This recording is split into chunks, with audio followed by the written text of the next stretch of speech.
Welcome to Part 2 of WindowsWise, Intermediate to Advanced.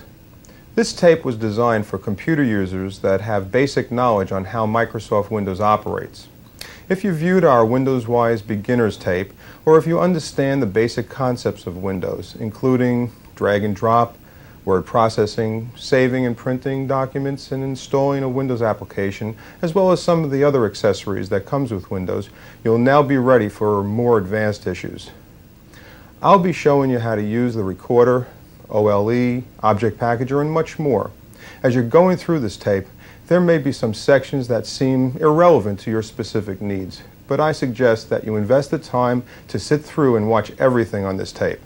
Microsoft and many other companies have been spending loads of money to incorporate some incredible graphics in programs such as database management and accounting applications.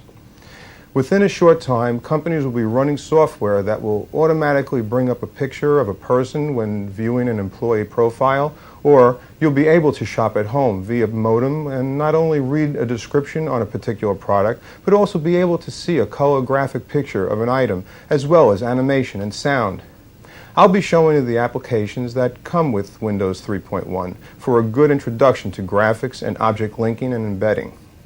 If you find any one of the advanced areas that I'm covering of interest, please keep in mind that each subject in itself is an introduction to a higher level. The important thing is that once you realize that the technology exists for a particular subject, you can then explore it further.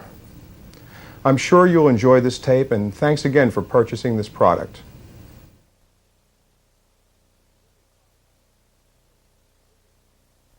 The Windows File Manager is a utility that enables you to work with directories and files using a graphical representation.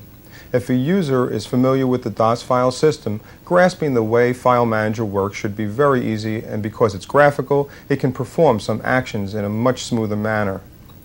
Be sure you understand this section before you start using File Manager, because you could delete or change files in ways that you didn't intend. By necessity, I have been touching on the DOS theory at times, but our primary responsibility is to give you an education in Windows. Parts of File Manager are more useful if you understand DOS, so I'll ask you to refer to your DOS manual at times. The Windows manual also has explanations of the related DOS topics, and the Windows Help System can also be accessed for more detailed answers than we can give you in our allotted time frame. When you first open File Manager by double-clicking on its icon, you are presented with a directory window. The top line is the path of the current directory. The second line contains the drive icons.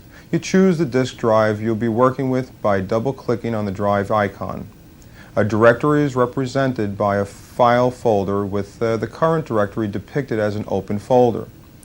The left side of the window lists the directories, and the right side lists the subdirectories of files. For instance, here we show the root directory, which contains all the subdirectories on the left side.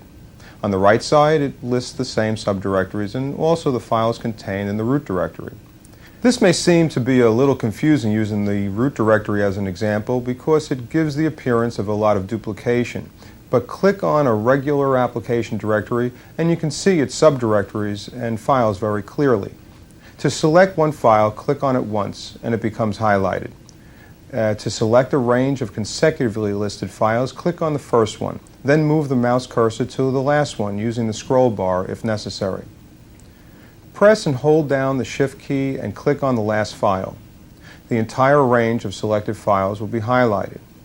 To select multiple non-consecutive files, click on the first one. Then for each additional file to be selected, press and hold down the Control key and click on the file.